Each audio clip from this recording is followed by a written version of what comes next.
اب عمران خان کی خطوط کی بات کر لیتے ہیں۔ آج پی ٹی آئی کی طرف سے یہ اور عمران خان کے اکاؤنٹ سے یہ ٹویٹ کیا گیا کہ جو خطوط خان صاحب نے لکھے ان کو کارکنان پرنٹ کروائیں، اوورسیز کے جو کارکنان ہیں، اور تمام ایمبیسیز کو ارسال کریں اور جی ایچ کیو کو بھی ارسال کریں۔ دوسری طرف سلمان راجہ صاحب نے اس دن کہا کہ جن کے لیے یہ خط تھا، جو مخاطب تھے، ان تک پہنچ بھی گیا اور ان کو سمجھ بھی آ گیا۔ تو اگر سمجھ آ گیا تو علی صاحب کیوں ضرورت پیش آ رہی ہے کہ کارکنان کو یہ خطوط ارسال کرنے کا کہا جائے، بالخصوص جی ایچ کیو کی طرف بھی؟ دیکھیں، پاکستان کا کوئی بھی ادارہ پاکستان کے عوام کا ادارہ ہے، اور پاکستانی عوام کو یہ حق حاصل ہے کہ وہ اپنے خدشات اور اپنے ان کی جو بھی شکایات ہیں وہ وہاں بھیجیں۔ تو اگر قانون کے اندر رہتے ہوئے ایک نکات عمران خان صاحب نے پیش کیے ہیں، کچھ مسائل کی نشاندہی کی ہے اور ان کے متبقع حل بھی تجویز کیے ہیں، چیف جسٹس صاحب کو بھی خط لکھا، آرمی چیف صاحب کو بھی خطوط لکھے، ان خدشات اور ان چیزوں کو ایڈریس کیا جانا چاہیے۔ اور بطور سابق وزیر اعظم عمران خان صاحب کو یہ حق حاصل ہے کہ پاکستان میں جو چیزیں ان کو غلط لگیں اس کی وہ نشاندہی کریں اور اس کے حل کے لیے تجاویز بھی دیں۔ اس کے علاوہ تو ان خطوط میں اور کوئی چیز نہیں ہے، پاکستان کے مسائل کا ذکر ہے اور ان کے ممکنہ حل کی طرف تجاویز ہے۔ اچھا، اب جو پی ٹی آئی کے درمیان ایک تقسیم ہے یا کچھ آپس میں اختلافات سامنے آتے ہیں، جیسا کہ صوبائی کیبنٹ کے اندر کامران بنگش اور تیمور جھگڑا صاحب کے حوالے سے 2 دن سے یہ خبریں چل رہی تھی کہ خان صاحب کی خواہش تھی کہ ان کو شامل کیا جائے، لیکن ان کی اس خواہش کے برعکس گنڈا پور صاحب نے یہ نہیں کیا۔ اس قسم کی جو باتیں ہیں، اس کو حکومت آپ لوگوں کی تقسیم کے حوالے سے بہت پارٹی کو کمزور سمجھ رہی ہے، پی ٹی آئی کو۔ یہ اس میں علی صاحب آپ کیونکہ ایک درینہ پارٹی کے ورکر ہیں اور بہت ہمدردی بھی رکھتے ہیں جماعت سے، اپنے اختلافات اگر کوئی ہوں ان کا اظہار اس انداز سے نہیں کر رہے ہوتے آپ اتنا کھل کر ایسے وقتوں میں جب پارٹی مشکل میں ہے، یہ موجودہ قیادت کی ناکامی ہے آپ کی نظر میں، یا پھر آپ سمجھتے ہیں کہ فیصلے کا اختیار، یہ بہت سے لوگوں کا یہ خیال ہے کہ اب خان صاحب نے اپنے پاس رکھا ہوا ہے، کسی دوسرے کے پاس فیصلے کا اختیار نہ ہونا وجہ بن رہا ہے اس تقسیم کی اور کھل کر اختلافات کے اظہار کی؟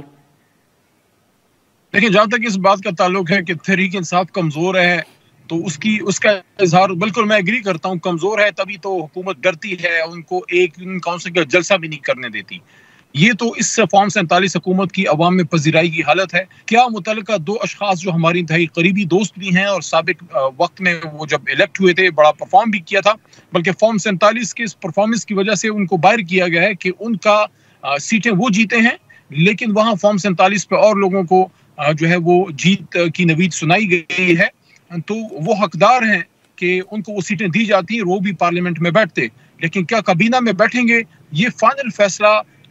سابق وزیر اعظم جناب عمران خان صاحب کا ہوگا۔ لیکن آف کورس اس میں کنسلٹیشن، مشاورت وہ اپنے وزیر اعلیٰ جناب گنڈا پور صاحب سے لازماً کریں گے، اور کسی بھی وزیر اعلیٰ کو میں دوبارہ یہ کہنا چاہتا ہوں، یہ اختیار ہونا چاہیے کہ جس ٹیم کے ساتھ وہ کمفرٹیبل ہے وہ اس ٹیم کے ساتھ میدان میں اترے، کیونکہ آخر میں سوال و جواب پھر وزیر اعلیٰ سے ہی ہوتے ہیں۔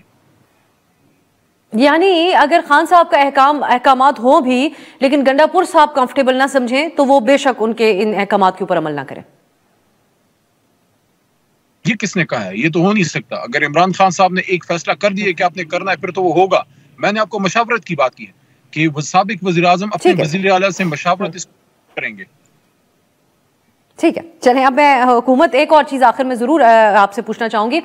حکومت کی طرف سے ہم بار بار دیکھ رہے ہیں کہ اس حکومتی اپوزیشن کا جو اتحاد ہے، کیونکہ اس میں مولانا صاحب، اختر مینگل صاحب شامل ہیں، تو بڑے اطمینان کا اظہار کیا جا رہا ہے رانا ثناء اللہ صاحب کے سٹیٹمنٹس کے مطابق۔ تو یہ آپ لوگوں کے حلقوں میں شکوک کو جنم دیتا ہے کہ مولانا صاحب کے ہونے پر اتنا اطمینان حکومت کا یا اختر مینگل صاحب، اور وہ یہ سمجھتے ہیں کہ ایک بہتر طرز سیاست ہوگا اگر یہ شخصیات اس اتحاد میں شامل ہوں گی؟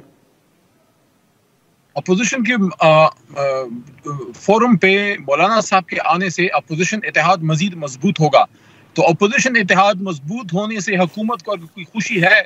تو ظاہر ہے حکومت اس وقت اپنے حواس میں تو ہے نہیں، ہو سکتا ہے ان کو خوشی ہو، لیکن کوئی بھی وہ حکومت جو فارم 45 پہ آئی ہو، جس کو عوام کی پذیرائی حاصل ہو، اس کے خلاف اگر اپوزیشن متحد ہوتی ہے تو اس کو فکر ہونی چاہیے۔ لیکن یہاں تو ان کو اس کی بھی فکر نہیں ہے کہ پوری قوم ان کے خلاف ہے، تو ان کو تو اس کی بھی فکر نہیں ہے، کیونکہ اس وقت کی جو حکومت ہے وہ ووٹ کو عزت دو کی بجائے کسی اور چیز کو عزت دو پہ یقین کرتی ہے، اور وہ اس وقت مقبولیت سے زیادہ